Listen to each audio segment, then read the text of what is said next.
It's that time of year again, and this soup is perfect for the holiday season.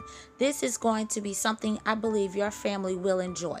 And we're going to start out with some carrots, sweet potato, one rutabaga, and one medium-sized butternut squash. We're going to cut them up into 1 inch to 1.5 inch size pieces because these are going to be roasted in the oven. And I have the vegetables all separated.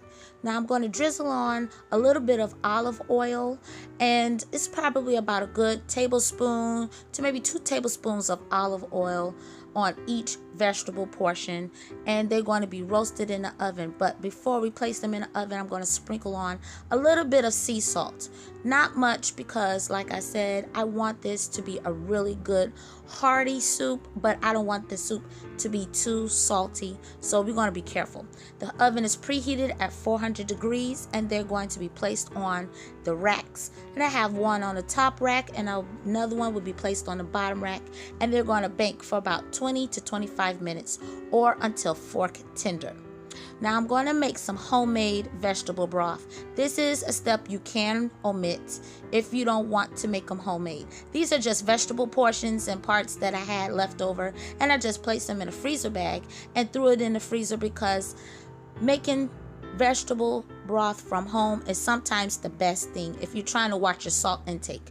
No seasonings will be added to this vegetable broth. This is just going to be brought to a hard boil because I just need the flavor of each of the vegetables in the pot. And as you can see, it's nicely boiling, and I'm going to use a little strainer and just remove all the vegetables and place them into a bowl. Then they'll be tossed. And this is what is left. And this is about 3 cups of vegetable broth.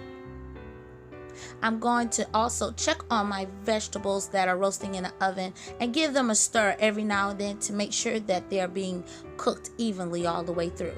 And after the 20 minutes, I pull them out and I go ahead and I get ready to place them inside of a large bowl because I am going to mash these up. Now, you can use a blender for this step if you don't want to mash them. And I figured I wanted my vegetables kind of chunky, so I'm going to go ahead and just use my potato masher. Then I also get a little bit of the broth from the pot to loosen up these vegetables.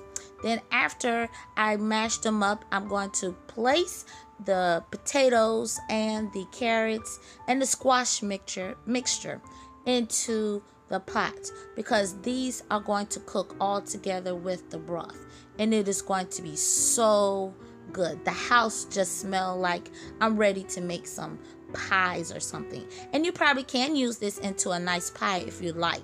I'm adding about half a stick of butter. I'm adding in some brown sugar also, which is going to be joined with a little bit of cinnamon and a little nutmeg. I'm adding a little bit of cloves and a little bit of ginger as well into this because I wanted all those warm seasonings and flavors to just blend in nicely with the vegetables that are being used.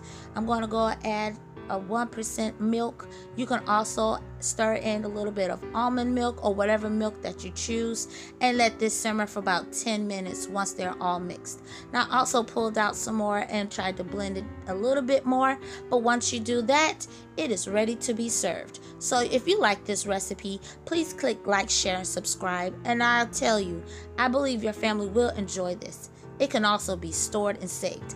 Thank you and have a blessed day.